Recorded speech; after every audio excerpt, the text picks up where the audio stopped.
Hello, everyone. Thanks for spending part of your Friday with me. I am Greg, Greg Swartz, the big man half of Big Man Wee Dram, and I'm very happy to say that this week I actually have a Wee Dram, which is right here, pre-poured for the occasion. And this week, more than any, is about a specific whiskey, to some degree, but it's also about an organization and a person, of course. But we are also going to talk a little bit about this. Which a lot of you may know what that is by now, but in case you don't, stand by for a second and allow me to welcome our guest in, and then we'll tell you a little more about it. So this week we have Elijah Ammon from the Single Cask Nation. Hello, it's good to be here. Thanks for coming and joining me. Yes. You and I have had fun conversations before, but they've been private. Yes. This is our first public conversation. Yeah. I'm excited for this. I didn't pre-pour my dram here, my wee dram, but I'm ready now. Oh, nice. It's funny because this is the third bottle we've released with as related to our film, with at least one more coming, maybe some more, but I know there's a few in talks. But the cool thing is this is the first one that's not a single cask,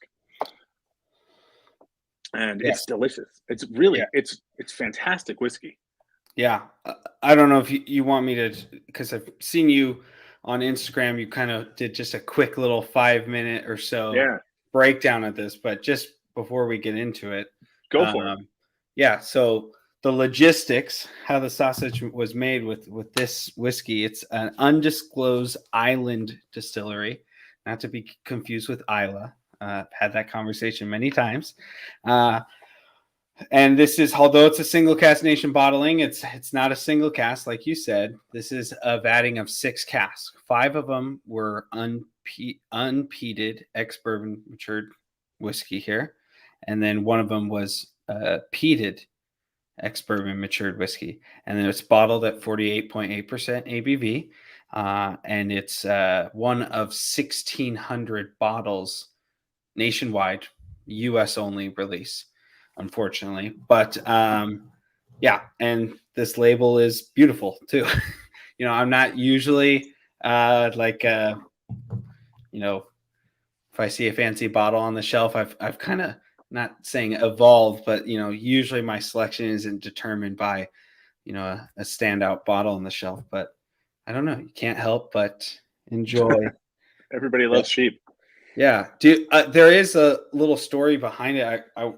I know it briefly, but I'm sure you can kind of dive into the background maybe as I sip and taste. Do you want to? Yeah, I'm happy to. Because the story, assuming the story you're talking about is that, so about Alphonse and Trevor, really.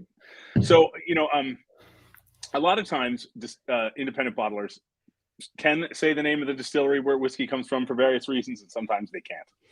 And Trevor had, and people sometimes do kind of winks to where, but Trevor came to me and had the idea of, instead of doing a wink about which distillery, why don't we do a wink about the movie? Why don't we just have fun with the fact that this is a movie and not cram it down people's throats with like a slate or like Hollywood searchlights or something. And he said, let's just kind of go light. And Alphonse is kind of our team's graphic head, does most of our design work on any kind of thing, whether it's the logo itself to lots of stuff on our website to our various, not the main poster, that was actually done by a poster company, but lots of different graphics and stuff and online things. And I believe it or not, this is, I think, the first thing he came up with. We've come up with some other ones because we want to do more of these because we really like it. Yeah. And we wanted to sort of, have a not cram the movie idea down people's throats because they already get that. Yeah. And so he and Trevor, I was actually flying somewhere that day. I don't remember where, but I know that I was in the airport talking to them, and they were kind of giggling about this idea that they had. So, that's kind of where this came from, and I love it. We all love it. Yeah. I mean, it's cool looking. It's great. It's fun. It's very Scotland. Yeah. You know what's interesting about this pour, or what the feedback that I've received, not only is it a beautiful bottle, beautiful label, the contents inside. This whiskey, for me, I feel like kind of embodies a little bit of everything that I like about Scotch whiskey. Like there's salinity, there's like the orchard fruit kind of going on. There's, an oak presence. It's just a little bit of everything, just kind of crammed into a bottle. And I feel like that's been really well received. You've mentioned this before. I think it was with Jess, actually, my coworker and friend. But I poured this at, what was it called? Whiskey and Barrel Night in LA. And it was the only bottle on all the bottles, including other Single Cask Nation bottles I had on my table, that I had people come back for more. And the only bottle that was finished on the table. We popped a full bottle, had a 1/4 ounce pour spout. So a lot of people got to enjoy that bottle and killed it. So, Awesome. and then even last night I was at a Drammers Club event here in Seattle, and I just brought the bottle just as like a bonus pour, and everyone there had a second pour, not just a quick try. It was, I think it's been really, really well received, especially for like our small batch release, our kind of really one of our first small batch Scotch whiskey releases. So it's exciting. The thing that it's all happened in this year, in the last 6 months for me. I've had 3 whiskeys that really blew me away because of how much they had going on. There's plenty of whiskeys that are beautiful whiskeys that have one big thing, and then there's everything else is sort of a satellite around that, flavor wise. I'm talking about. The first one I had where that really kind of clicked in my head was the Laddie Origins. The one Bruichladdich released as part of the Feshiel. That whiskey is every sip is a different sip. It's almost a different whiskey with each sip, and there's so much going on with it. And then the other one was the Scotch Malt Whiskey Society released a thing called Batch 10, which was a blended malt. And I know they sold out of it in no time at all. And I'm so glad that I had literally, just by pure dumb luck because of something else, I was talking to Jenna that day and before they released it, and she said, I'm loving this. And that's it. That's all it took. And I was like, I trust her. So I just bought one. I absolutely loved it. And then now this is the third one of these. It almost feels like, this sort of orchestra hitting this collectively, this huge chord where there's just so much going on. And I love the fact that there's just this kind of little strip of peat, like smoke. But it's not, it's not overwhelming, nor is it like a main characteristic of the whiskey. It's more just like, here's peat to complement everything else that's going on with the whiskey. Just adds another like layer complexity to it. I don't know. I liked like the sea spray, sea salt note. Me too. It's delicious. And it is one of, we say this a lot internally within our company, that like # drink responsibly, but we say, you pop the cork on a Friday and then throw the bottle in the recycling on a Sunday. This is one of those. I think it's just super approachable. Like there's a ton of complexity to it, but at the same time, it's just easy to drink, easy to enjoy. I think this could be shared with like even maybe people that aren't huge whiskey or Scotch whiskey fans. Like it's just, I don't know. There's just undeniable amount of flavor in here, and it's fun. Yeah, and I think this will be a great whiskey for someone who is curious about peat but doesn't think that they like it, because there's no like iodine kind of Lafroig kind of peat at all, and what is there is just sort of wafted over it, and it's and I'm really glad that I don't know. I can show you this. I opened I don't remember what day that was. I did that Instagram. That's when I opened this bottle. And this is where I've gone on that already. And this isn't the only bottle. I didn't finish a bottle, but our team, 5 of us were working on a project to get the other day, and we opened a bottle of it, and the 5 of us killed the bottle. So wow. It is. And it's funny because I really would like to be able to tell people write to me every day now and ask me where can I get this, and it's a retail bottling. There's 1,600 bottles. It's yes, and I wish I could just give you a straight up link and say here. Yeah, but it's not that simple because there's too much of it. And Yeah. I see that our friend Chris Brown is writing from Pennsylvania, and Chris, I wouldn't hold my breath on Pennsylvania getting it anytime soon, but states around Pennsylvania will, and I am going to be in Pennsylvania soon, and we're friends, so there you go. That's what the nation's all about. Yeah. No, so as far as retail accessibility goes, Single Cask Nation is imported by our great friends at Impex Beverages, and they're based in California. So basically everything that comes into the U.S. goes through California first. So it is trickling through California right now. Like just yesterday or 2 days ago, the Northwest sales manager here in Washington told me that it had landed in the distributor's warehouse in Washington State. So it's slowly moving. I am sorry, East Coast friends, it will take a little longer for it to get over, to the East Coast, but slowly but surely, be watching. Wine Searcher is a great tool to use. But yeah, there are some stores that currently have it that ship to every state, like a Whiskey Shop.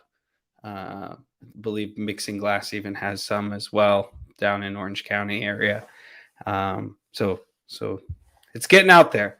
And I know restaurant. Well, I'm sure there's other restaurants in LA that have it now, but the one I know of is Brera downtown because we got sent a photo of it. There were 2 bottles on the bar at Brera. Yeah. So that's the cool thing about this release, and what I love about retail is like we forget that the retail kind of branch of Single Cask Nation also gets to be in our favorite bars and restaurants. So that will be extremely exciting. That must be so cool seeing like Water of Life collaboration bottle just sitting on a shelf for everyone to see. I don't know. It's. I mean, it hasn't worn off for me yet. I mean, the whiskey nerd in me. I was in Mission Liquors last week, and they carry a lot of Single Cask Nation, including a lot of the retail bottlings. And they saw me looking around and asked me like, "Oh, can I help you find a bottle?" And I said, "I'm just looking at these Single Cask Nation bottles." And they said, "Oh, well, which one are you looking for?" And I said, so it's a Water of Life collaboration. I knew full well they didn't have it. This was like a week ago. Yeah. And they said, "Oh, well, we don't have that yet, but we pretty much get everything they release on the retail line, so I'm sure it'll be here soon." So I didn't want to be that guy and be like, "Oh, look, I'm I'm the guy." Yeah. So I didn't say anything, but our friend Elaine in Chicago wrote to me the other day and asked me, "When's it going to get here?" I wish like hell I knew. I wish I could give you a date, but it will. I will, and I promise it's worth the wait. Yes, it is. This is, being a part of a brand that's released, this whiskey. I'm very proud to collaborate with you guys, especially on this. But when you see the feedback from people, and I will have to say, since I've joined Single Cask Nation in the beginning of 2021, this has been the bottle that I've had the most people talk about, which is funny, and it's going to be our biggest release of this year, bottle amount wise, but it's just it's a bottle that people want to keep coming back to. So it's exciting, and it's nothing but good feedback. And this is not just, I'm just not doing this just to kiss your butt or anything like that. This is like actually genuine. Like I'm out there, like going to different states, pouring bottles, sharing this. And this is the feedback that I've been getting. Hi, Graham and Mark. Both Graham Fraser and Mark Pruitt are saying hello. I will. The thing is, when we were talking about doing a second collaboration with you guys, Jason and Joshua talked to me about this, and they said it's they sent me a sample, but they talked to me about it ahead of time, and that it was a little bit of an outside the box kind of a release because it was 6 casks, it wasn't one, and it was 5 unpeated and 1 peated, and that immediately I think maybe a wiser person or more prudent person than I would be like, well, I don't know what that's going to be like, but I immediately lean into it's funny. It's one of the things I always say when people ask me about my getting to know Jim McEwen is I've always really had a huge amount of respect for something about Jim, which is that he defaults to why not instead of why. He, to leave, for him to leave Bowmore in his 50s to work at a distillery that no one knew the people who owned it and didn't know anything about it. I mean, there's just a sort of a willingness to take a chance and a willingness to sort of go with it and go follow your gut and assume you have enough instinct. And when we got the samples, when Jason sent them to us, it was this and the Stones of Steness, the other one. They were both in the same sample pack, and we were just blown away by both. I remember I was standing in my garage with Trevor because until last month, Trevor and I were next door neighbors. So we drink less together now because he moved away. But we're still business partners and friends. But he had a baby and he moved. So but I remember drinking these 2 samples and just being absolutely blown away. And one of the things that I was blown away about this one was how accessible it was. And that's not to say accessible like in a not a lot going on. Like it's it's easy to drink. And it's just easy to drink because it's really beautifully balanced. Yeah. Yeah. Speaking of Jason, agree. He's apologizing for being late. You were not required to be here, Jason, and we're already done speaking about you. So there will be no more compliments. Yes, no more bringing up Jason for the rest of this conversation. And Joshua too. We aren't going to bring him up as well. Fiona Beasley, God bless you. She joins us here most weeks, and she's in Australia, so it's like first thing in the morning. Wow. So all right, I have a practical question I'm been asked, which is a good thing to get out there. So in a nutshell, Graham and anyone else who wants to know, here's what's going on with the film right now. We are slowly moving away from doing online stuff that we've been doing. And I mean slowly because we have some other stuff. In 3 weeks, we're doing our Canadian premiere, which I was just telling Elijah is sold out now. 608 people have bought tickets to see the film live and meet me and Alphonse and cheese. There's the ticket lists a bunch of perks you get, including a Glencairn glass and cheese and water. And then after all that, you get to meet me. But I'm really, really excited because 600. I mean, I've never done a whiskey. At the end of the movie, there's going to be a whiskey tasting because it's part of the Hopscotch Festival, which is a beer and wine festival. So I'm sorry, beer and whiskey festival. Jeez. And so there's going to be a whiskey tasting at the end of it. And but anyway, that's a long way of me getting around to saying we have been selected by PBS to be screened nationally on PBS. We are absolutely over the moon by that because that is 34 million people a day. I think they get viewership. We're really, really excited to do it. And one of the things that has meant though is we're not going to be on a streamer until we do that. We can't be, and we can't be on DVD until we do that. And we haven't been given a date by PBS yet, although I will say that we're talking about dates now and it's going to be a few months. So we'll probably do a couple more things here and there. And, it'll probably be the middle of summer until we're out on Blu-ray, till we're on a streamer. It might even be like September.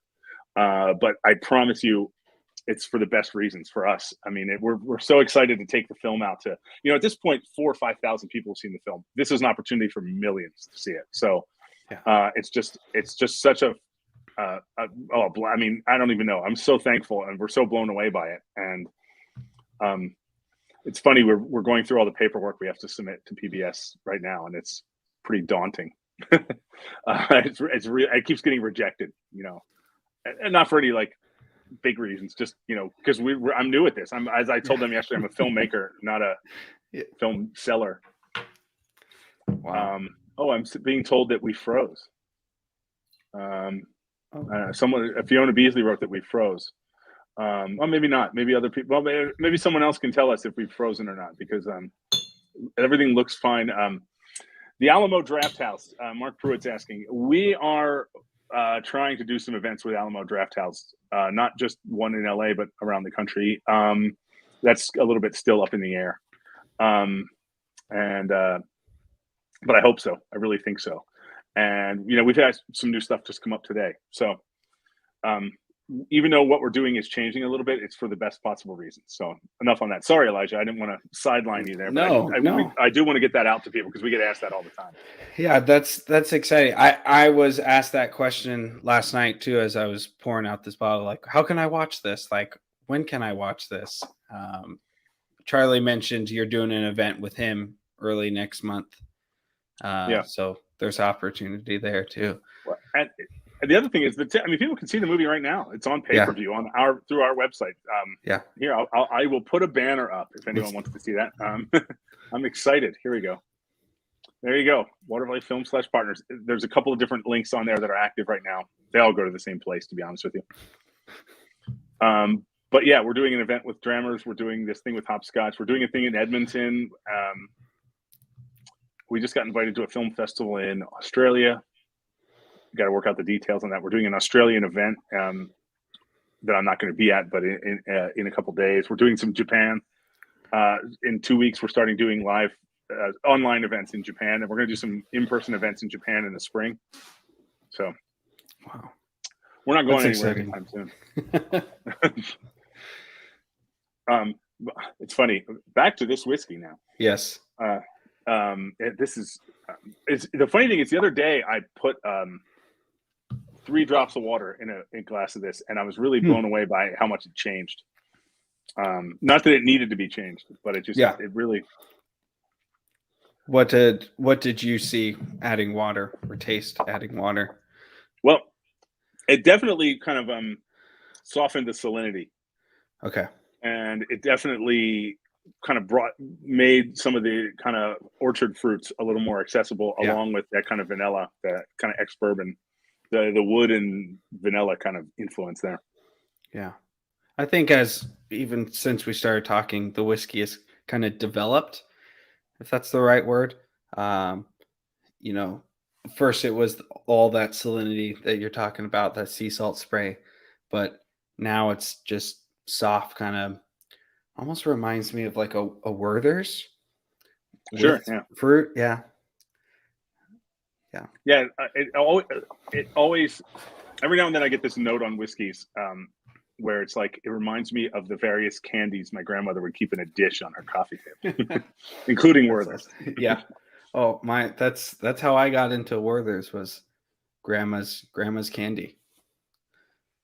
You ever see those candies? I can't remember what they're called. It's kind of a cube, and it's a pink stripe and a white stripe and a brown stripe, and they're kind of coconut tasting. It's sort of a chocolatey, coconutty taste. No, they're total grandma candy. At least they were my grandma's candy. Yeah, but some like no name brand grandma candy, like buy it by the pound kind of candy. Seeds, but but I don't remember what they're called. But I every now and then I have whiskeys, and I'm like, it kind of I get it in Balvenie, and because every now and then in some Balvenies, especially older ones, I get like a coconut note. Yeah. So. Yeah, this is something you can just we're talking how approachable it is, but at the same time, this is just developing and just layers of complexity to it that's enjoyable. I have a question for you, Greg. So I'm a big fan of experiences with whiskey, right? There's a lot of times where I'll have a whiskey and it's better because of like the environment or the setting. It could be like something that maybe I'm not a huge fan of, but in that moment, it's an amazing experience. The whiskey's great. The environment's perfect. The people I'm with, whatever, it could be in Scotland. It could be here at home. But now drinking this while watching Water of Life film, is it going to elevate the whiskey? That's the real question. Is it gonna, I get, when I watch Water of Life film, I kind of get like nostalgic, and it's almost like that homesick feeling. Like you're watching, like if you've been to Scotland, it's like, or certain parts of Scotland for me, especially like if you've gone there and then you're away from for a long time, it feels like there's like a hole in your heart, and the only way you can kind of mend that is by going back. And that's every time I, watch Water of Life, or, see something about Scotland, or I see a picture or something, I'm like, oh, I miss that. I mean, I have a long relationship with Scotland, and it's all been positive. Other than maybe a couple of ill-advised nights when I was 19, because I was an exchange student in Glasgow, and and different whiskeys take me to different places, and this is kind of funny. I probably shouldn't word this way, but it's just the truth. I no longer have any kind of an emotional reaction when I watch the film. I get nervous because I want people to like it, but I'm not joking when I say I've seen the film 400 times, and there's just not, but now I just get nervous and pace. We did an advanced screening in Germany at the Celtic Castle. It just happened last weekend, but the last time it happened before that, we did an advanced screening. It was the debut of our German subtitles. Jim McEwen was in the audience, and I was so nervous. All I did in the back was pace, and there's a bar in the back of this great hall in this castle, and they had people basically had bought tickets, and they had whiskeys at their table and food at their table. But in the back, they didn't want to have people ordering drinks during the movie. So that what the bartender did, she had Guinness and German beers, but she had just poured a ton of pints, and just people could come take them because it was part of their ticket. They could just, they didn't create a ruckus. And I just basically housed down Guinness the whole movie. Like, I must have had 5 pints of Guinness in 80 minutes. Guinness is really low in alcohol, and I'm big, but it's funny though, because it's become one of my favorite memories of watching the movie, watching an audience watch the movie and just be nervous as hell. But it's, I have different relations with different whiskeys and different places that we've done, and they're all been great. I mean, that we got to do some really, really cool stuff, and Scotland was incredible. The whiskey industry was incredibly welcoming to us. Incredibly. That's awesome. That's the great thing about the whiskey community. I think it's like a universal language, universally accepting, and something like a film like that, or perhaps the whiskey may elevate film. Hopefully they work in tandem with one another. The funny thing is, I certainly never set out 3 years ago to make a film that was going to get released online during a pandemic, and the day, and I to be honest with you, I cannot remember who on our team first mentioned it. I want to say it was Trevor. It might've been Fiona. I don't think it was me. And I want to give credit, but I don't know who it was, because it developed. But someone first said, well, what if we did tasting kits that matched the film? And then we knew, we were like, okay, because we always said we wanted the movie to feel like whiskey tastes. We wanted the movie to look like whiskey looks. We wanted it to kind of fit. And this was just an opportunity to do it writ large. And we were thrilled with how it turned out. I mean, the whole thing just kind of, I actually still have over here. I keep one. This is one of our kits from our opening night, like the Burns night thing that we did. I actually have two, but this is the one I have here. Yeah. And it's funny, the envelope seal broke.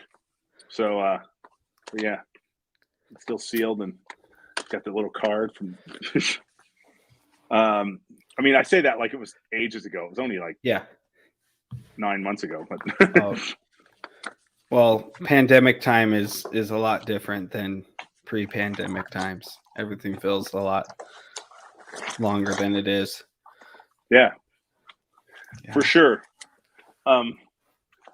So I mean, it's just been an amazing journey, and watching the two kind of go hand in hand. I think I hope there's an authenticity to our team's love of Scotland and of whiskey that comes across on the screen, and therefore it fits with this. No, that's I definitely felt that way watching the film. So and that's when I was saying, like, drinking this whiskey before earlier, how it kind of has a little piece of everything as far as what I think Scotch whiskey is to me. That's I think the whiskey, the film embody that, like, a little bit of everything we love about Scotland and just the whiskey community. So, well, let me ask you a question. We've been Yeah. talking about whiskey, but we haven't talked about you much. Oh, actually, let me answer. There's a question that just came in. Let me answer that. Then I want to ask you a question. But so Graham, it's funny. It feels like I've loaded Graham up with good questions to ask, so we can get some information out. But I promise you, this is just Graham's just good.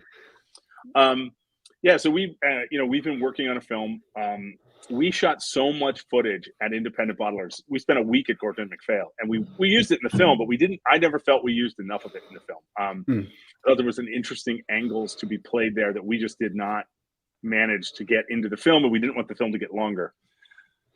And one day our editor and I sat down and realized we had most of what we needed to make a supporting second film just about independent bottling. And then we committed to it, and then the pandemic happened. And so one of our partners in Scotland, Guy Satchwell, he's been doing interviews for me in my absence, and I've been doing interviews here when I'm able to, including Joshua and Jason. A few months ago, I interviewed them for that. And that is moving along. It's moving along slowly, admittedly. I have not been back to Scotland yet, and we can't finish it until I go. I need about 4 days of shooting there, I think, and then we can really kick it into overdrive. So I would assume it'll hopefully be done in the summer. I'm planning to go to Scotland that was me crossing my fingers, not giving a finger. I realized I did a bad job.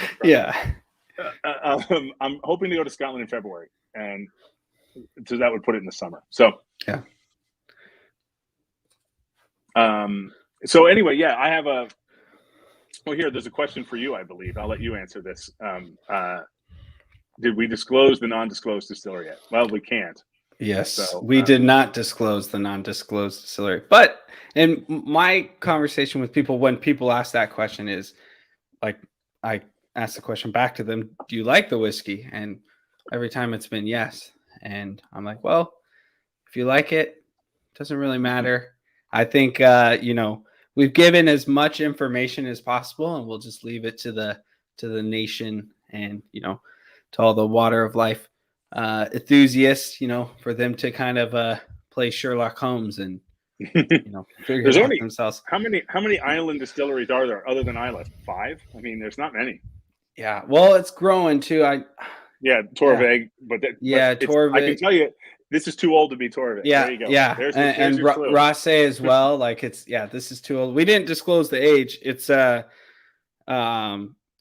of the casks are around 9 years old, and then the peated cask is 8 years old. So say 8-year-old whiskey, but it's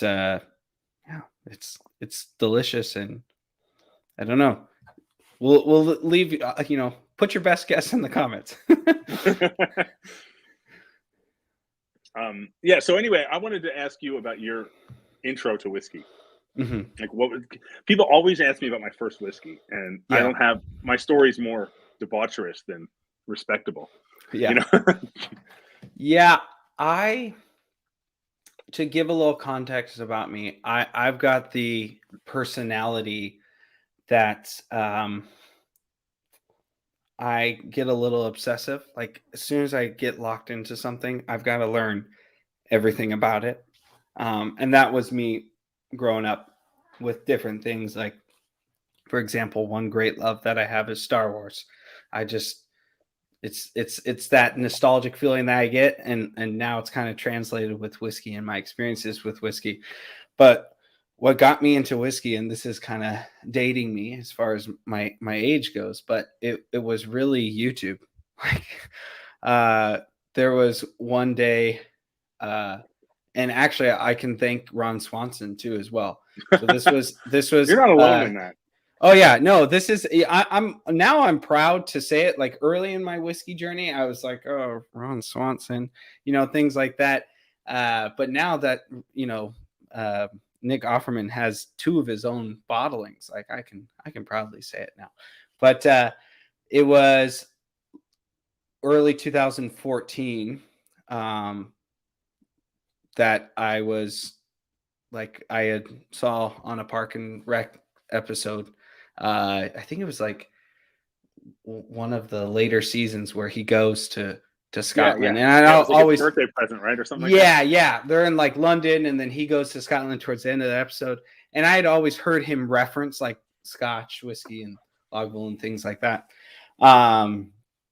And like seeing his reaction to it, it was comical, but at the same time, it was like, he had like emotional response, to him sitting on Isla and reading a poem or a letter, whatever it was. But after that, I just started looking up what is Scotch whiskey and going from there, and basically almost pulled an all-nighter, just YouTube video after YouTube video. And of course, the man who introduced me was Ralphie himself. Yeah, just went on splurge, and this was kind of like relatively early into the Ralphie journey. He just had a few years under his belt. So as far as YouTube videos go, and that's like what got me into whiskey. And so my first Scotch whiskey that I ever tried, that wasn't like, that I actually wanted to taste and drink. I don't think I had any Scotch whiskey before this, but I had other whiskeys. But the whiskey that I actually really wanted to taste, sit down with, was Lagavulin. And I remember specifically where I was, what I was tasting, like how it smelled, the people I was with, the whole experience. Like I was in a restaurant and I had Lagavulin 16 for the first time. And it was like my first alcoholic beverage that I wasn't like just totally, besides beer, just totally put off by. I was like blown away. Like I was so surprised.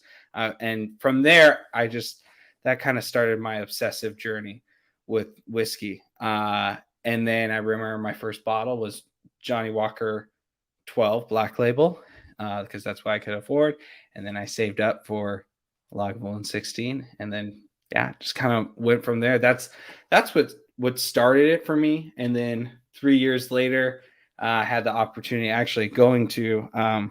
Funny enough, I was mentioning Whiskey and Barrel Night. It used to be called Whiskey Live a few years ago, and that's where I met the vice president of Impex Beverages, Chris Udi, whiskey redhead, and I just kind of had a little liquid courage in me, and was going around each table asking like, "Hey, on paper it looks like I know nothing about whiskey, but this is like a passion of mine, and I'm wondering, can I, I was using the term like network. Could I, network with some people, like, could I connect with you? Can I just meet with you?" And I got rejected by everyone, even some follow-up emails. The only one who didn't reject me was Chris, and Chris gave me his card. He said, email me. Emailed him that night and didn't hear a response for 3 months. And basically about a month or two later, I was working in the industry. And that's kind of how it all started. And then from there, it just kind of fast tracked. Like once you're in the industry, it's just, you can't help but just be involved in it all the time. Like it's just kind of part of life. And so it was really for me like a passion, hobby turned career. So then that's awesome. That's a great story. Yeah. I'm one of the YouTube whiskey guys, so don't watch as much of it today, but I enjoy my YouTube videos. I'm way too old for my whiskey story to begin with YouTube, but YouTube didn't exist when when I was drinking whiskey in Glasgow in the 90s. But I have been watching Ralphie for a long time, and when we met him, it's funny because our cinematographer Brad Kenyon is one of my best friends, and he introduced me to Ralphie online. I mean, he's the one who told me about him, and then when we filmed him, and then we filmed Ralphie in the Bon Accord. And then invited him to stick around with us and have lunch, and he took us up on the offer, and so we had lunch with him. And Brad was like, you ever see really, really old footage of the teenage girls when like the Beatles first came to America, and they were like, that's what Brad was like meeting Ralphie. I think I would have a little bit of that moment if I ever met him. Got to see some Zooms and YouTubes of him, especially during the pandemic. He's kind of elevated his online presence, but Yeah, one thing that I love about Ralphie, that I'm envious of. I'm envious of teachers and people are really good at presenting, because I feel like I'm very poor at like doing like even something like this.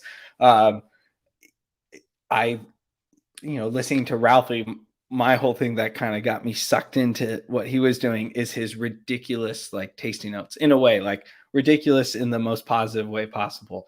Just him, breaking down a whiskey, um, and saying it very eloquently, like and like passionately, even after all these years, like he's still like, so, him not necessarily being associated with any brands or like bought by any brands. He's just like, he's just an advocate for whiskey itself, and not many people in the industry that are like that, So he's like the ombudsman of whiskey. Yeah. It's funny because there's a couple of early. I actually mentioned this to him, but there's a couple of very early videos of his. They're on YouTube, where he hadn't basically sequestered himself in the Bothy yet, and like the one I remember, he was like out in Inverary. He was on like the rocky shores, and he was. I think it was.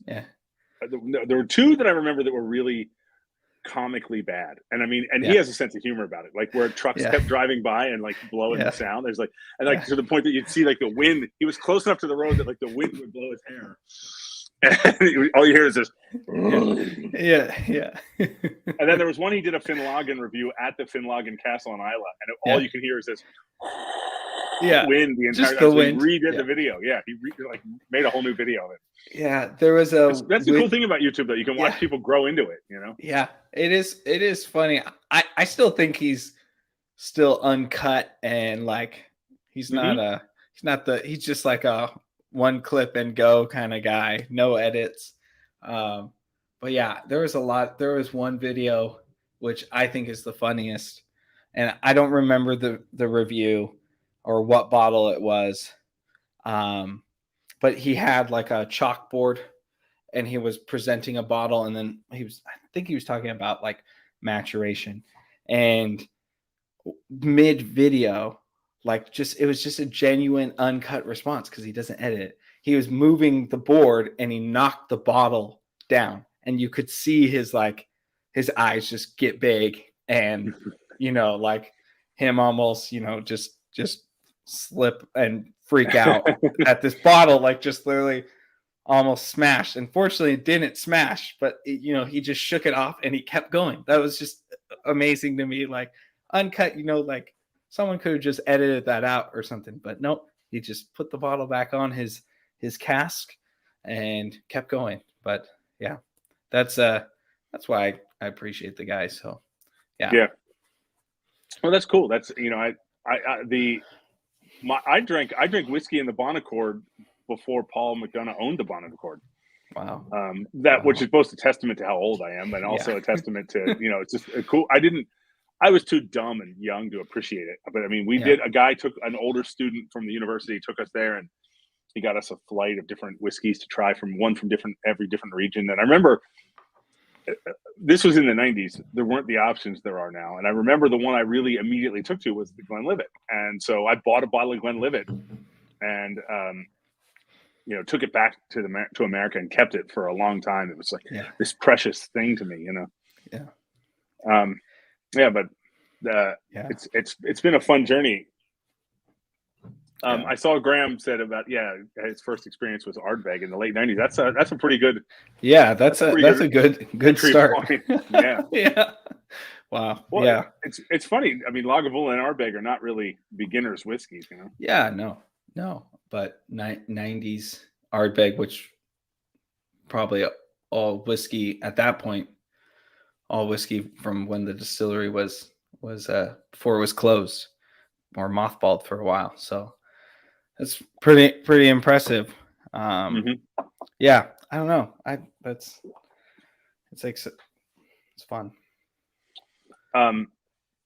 It's funny how it's changed so much. And it just seems to be going at a breakneck speed these days, where there's new expressions, new distilleries, new collaborations, new bottlings. Yeah, I mean, it's just I can't keep up. And I try. I'm sure you do a better job of it than I do. Yeah, because I don't actually work in the whiskey industry. Yeah, there's a benefit being in the whiskey industry because you kind of know what's going on, or you hear about releases, but it is hard to keep up. For me, I look back on my time like 2014, 2015. I look back, I'm like, man, I remember seeing certain bottles that I wish I had now. Like I remember opening bottles and finishing them that I'm like, man, I wish I could crack that open today. Like, I wish I bought more, but at the time, it's, I'm just getting into it. I'm just figuring out now, at this point, like I look at, even some of Jason and Joshua's collection, and I'm like, damn it, I wish I could have some of those bottles that they were collecting. Like, I don't know. Don't want to age them or anything, but probably before I was born. I know the whiskey that made me decide I wanted to make a film about whiskey, and it's not, and no one would ever guess it. I mean, people could guess for 100 years and they would never guess it. It was in 2017. My wife and I went to Scotland for our 10th anniversary. We did a whiskey walk. That kind of sparked my interest. And then a few days later, we were in Inverary. We went to the Lochfine whiskey shop. And in there, we were doing a little tasting, a spontaneous tasting. And I tried Lochfine does their own independent bottlings in these like rectangular bottles. And I tried a single cask of theirs of Glentauchers. Wow. And there was something about that whiskey that was just so different than anything I'd ever tried before. I bought the bottle, and that really stayed with me. And that's when I shared that bottle with Trevor when I got back to the States. And we over that bottle, and that's gone. I wish I would have saved a dram of it, but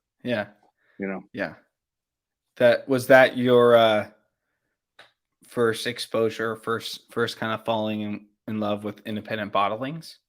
Yeah, for sure. Yeah. And when we did the whiskey walk in Speyside, let's face it, the distilleries that are in Dufton, none of them is an independent distillery. Most of them are Diageo distilleries, and they're all big. If they're not Diageo, they're Grant and Sons. So, but when we did the walk with Michelle, she gave us independent bottlings of some of the different distilleries, and that kind of piqued my interest. And then I guarantee you that was the first Glentauchers I ever had. Yeah. I mean, let's face it, you don't find Glentauchers. Yeah. And I do always keep a bottle of Glentauchers, and I right now the bottle I have is, I think it's a Scotch Malt Whiskey Society bottling. Yeah. But because it has a special place in my heart because of that. Yeah, I've got a few exclusive malts, Creative Whiskey Company, Glentauchers that I love. I also like the kind of, it's not my favorite label, but it's just a standout label, the Gordon MacPhail, the distillery bottling, I guess, the blue stripe kind of that goes down the side. Mm-hmm. Yeah, it's a great whiskey, even at 40, I think it's 40 or 43%. I love that bottle. Glentauchers. Yeah. Mark Pruitt said Scottish Claymore Forever, and I know what he's referencing, which is the first whiskey I ever tried when I was 19. It wasn't Scotch. It was Scottish style whiskey distilled in Baltimore, Maryland, called Claymore, and it was like $4.99 a bottle. Wow! So it was whiskey though. I mean, the way I remember it was, I don't know, but I was too young. I was too young to buy whiskey. My roommate bought me whiskey. Okay. So that wasn't exactly my entering at the highest, like you guys are drinking Lagavulins and Ard Begs, and I'm drinking Scottish style whiskey from Baltimore.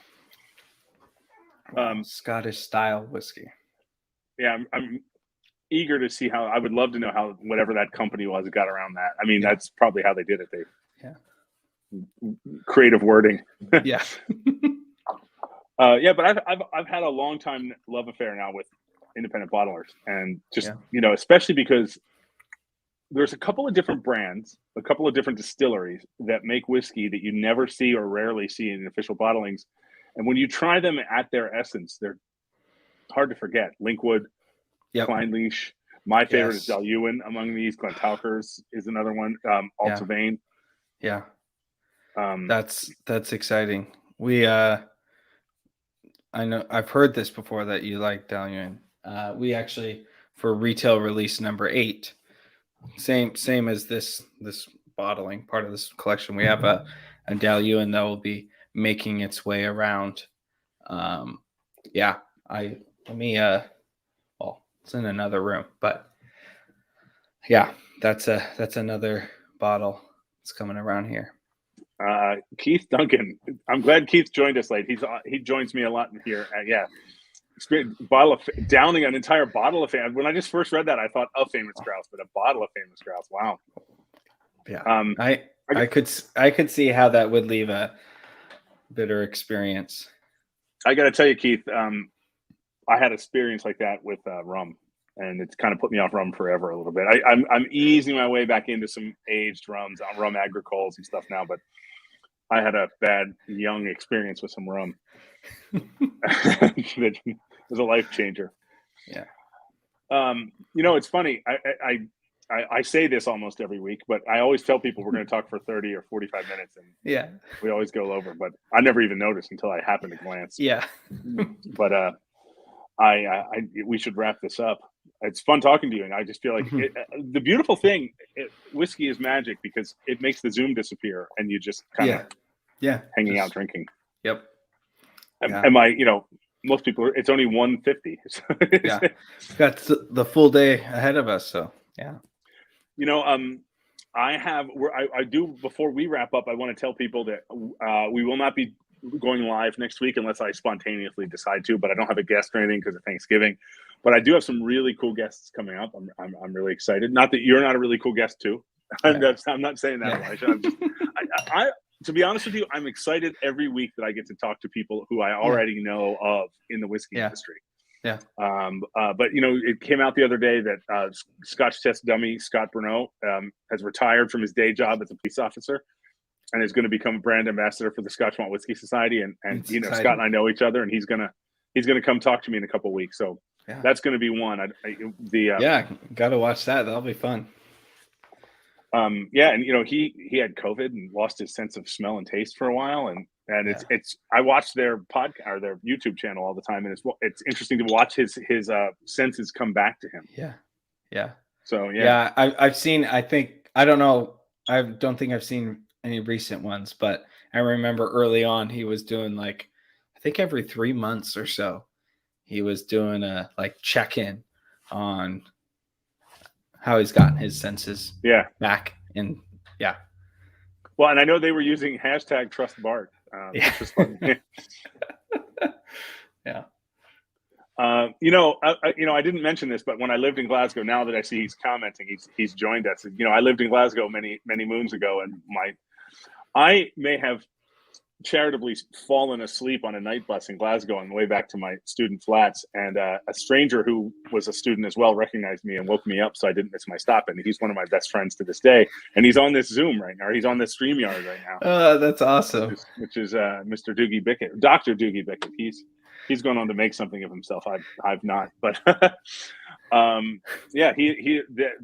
was a life-changing event for me. And if you saw the stuff we did on Burns Night at the beginning of the year when we did our Burns Night stuff, and we did the address to a haggis, that's him reading it, which is amazing. Oh, okay.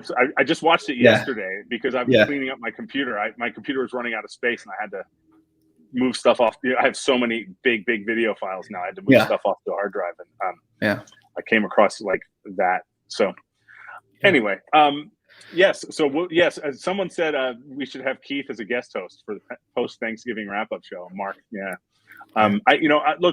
Keith and Mark and the guys who join us regularly, I know I've said we should just do one of these where we have 10 people on, and I'd be totally game. It's just a matter of the logistics. But I think next week I'm gonna not do it the day after Thanksgiving because I'm going to hang out with my kids and stuff and not day drink because they're going to be home from school. I'm going to go entertain them. So, but thank you so much, Elijah. This has been really fun. Yeah. And cheers.